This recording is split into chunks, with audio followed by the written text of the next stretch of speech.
مجھے بھی بڑی خوشی ہوئی 12 برس کے بعد ہم مل رہے ہیں. جی جی جی. آپ ایک عہد کا نام کیا سمجھتے ہیں؟ جو چاہا اسے حاصل کر لیا. یہ تو نہیں کہہ سکتا کہ جو منزل متعین کی تھی میں نے وہ میں نے حاصل کر لی. اصل میں بننا میں کچھ اور چاہتا تھا، لیکن میرے والد کچھ اور چاہتے تھے. لیکن حالات اور واقعات کی ترتیب نہ میرے والد کی خواہش پوری کر سکی نہ میرے اندر کی. میں پروفیسر بننا چاہتا تھا، والد چاہتے تھے میں بیرسٹر بنوں، لیکن نہ بیرسٹر بنا نہ پروفیسر بنا. فلموں میں تو بن گیا، بیرسٹر بھی بنا اور پروفیسر بھی بنا، لیکن حقیقی زندگی میں ایسا نہیں ہو سکا. بہرحال اللہ کا شکر ہے کہ جب بھی جو گزر گئی اچھی گزر گئی، اور اب بھی یار لوگ جب آپ جیسے مہربان ملتے ہیں تو خوشی ہوتی ہے. بہت ہی آپ کی زبردست اچیومنٹس، اور پاکستان کی میڈیا میں پاکستان ٹیلی ویژن کا تو آغاز ہی آپ نے کیا.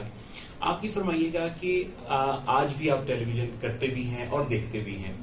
آج جو لوگ مائک سنبھالتے ہیں، مائک کا استعمال، کیمرے کا استعمال کرنے کے حوالے سے آپ کا ایکسپیرینس، تجربہ کیا ہے؟ آپ ایسے افراد کے لیے کیا کہنا چاہیں گے کہ اس امانت کی ادائیگی میں کیا ذمہ داریاں ہیں؟ بنیادی بات یہ ہے جی کہ کیمرے سے اور مائکرو فون سے کبھی مذاق نہیں کرنا چاہیے. یہ ہے بنیاد. اس کو بڑے احترام کے ساتھ کیمرے کو اور مائک کو دیکھنا چاہیے اور برتنا چاہیے. باقی تو ہر شخص کی اپنی انفرادیت ہے، کتنا پڑھا لکھا ہے، کتنا وہ کنوے کر سکتا ہے، یہ پھر اس پر موقوف ہے. لیکن یہ کہ کیمرہ اور مائک یہ ہر شخص کو اجازت نہیں دیتا کہ مجھ سے کھیلے. اس کے لیے کچھ ریاضت کرنی پڑتی ہے. مجھے اپنا ریڈیو کا وقت یاد ہے کہ مجھے مائکرو فون سے کھیلنا، ریڈیو پر مصطفیٰ علی حمدانی وہ اناؤنسر تھے، انہوں نے سکھایا تھا کہ مائکرو فون کو ایک محبوبہ سمجھ، اور اس کو تو وہ روٹ گئی ہے اور تو نے منانا ہے. تو اب مختلف اینگل، آواز کے اتار چڑھاؤ، اور یہ سارا کچھ انہی دوستوں کے حوالے سے ریڈیو سے میں تربیت لے کے نکلا. کیا بات ہے. آپ سے وہ ریڈیو پر ہونے والی ملاقات جو کہ مسرت 103 کے اسٹوڈیو آپ تشریف لائے، اور آپ کے ریڈیو کے چند ایک انٹرویوز میں سے ایک انٹرویو وہ ہے جو مجھے کنڈکٹ کرنے کا اعزاز حاصل ہوا جب آپ سے ملاقات رہی. اور کیا خوبصورت یادیں تھیں جو تازہ ہوئی. اس انٹرویو نے شہر میں تو کیا ملک میں دھوم مچائی. افسوس یہ کہ اس کی ریکارڈنگ جو ہے وہ نہ مل سکی. آپ فرمائیے گا کہ اس وقت آپ کیا سمجھتے ہیں، کیونکہ آپ نے ٹی وی، ریڈیو، فلم ہر میڈیم پر کام کیا. پاکستان میں اس وقت جو میڈیا انڈسٹری ہے اس کے حوالے سے آپ کیا دیکھتے ہیں کہ کیا یہ اپنی ذمہ داریاں ادا کر رہی ہے؟ خاص طور پہ ویلیوز بھی چینج ہوئی ہیں، کلچر پر اس کے بڑے اثرات ہیں. تو یا آپ کیا ایسی ذمہ داریاں ریکمینڈ کریں گے کہ جو میڈیا انڈسٹری ہے وہ ان کو ادا کرے، تاکہ اس ثقافتی حوالے سے بھی وہ اپنا حق ادا کر رہے ہوں؟ بات یہ ہے جی کہ آگے تو بڑھنا ہوتا ہے، گئے دنوں کو رونا پیٹنا نہیں چاہیے. وقت کے ساتھ ساتھ آپ کو سفر آپ کا آگے جاتا رہتا ہے. لیکن ایک بات ہے کہ سفر میں اتنی تیز رفتاری نہیں دکھانی چاہیے کہ جس سے ٹھوکر لگ جائے اور آدمی منہ کے بل گر جائے. موجودہ میڈیا میں اب ایک تو مجھے بڑے افسوس سے کہنا پڑتا ہے کہ خواتین کو دوپٹے سے بے نیاز کر دیا ٹیلی ویژن نے. اور اس کے بعد اب میں مزید دیکھتا ہوں تو وہ لو نیک سے کچھ اور یہ مغرب کی نقالی کرتے کرتے اپنا اصل بھولتے جا رہے ہیں. یہ ترقی کرنے کے لیے اپنے اصل کو نہیں بھولنا چاہیے، بلکہ اصل کو یاد رکھتے ہوئے آگے ترقی کرنی چاہیے. باقی یہ کہ سیاسی طور پر میں چونکہ سیاست میں بھی رہا، میری پیاس زیادہ تھی. میں آپ کو یوں بتاؤں کہ ریڈیو، ٹیلی ویژن،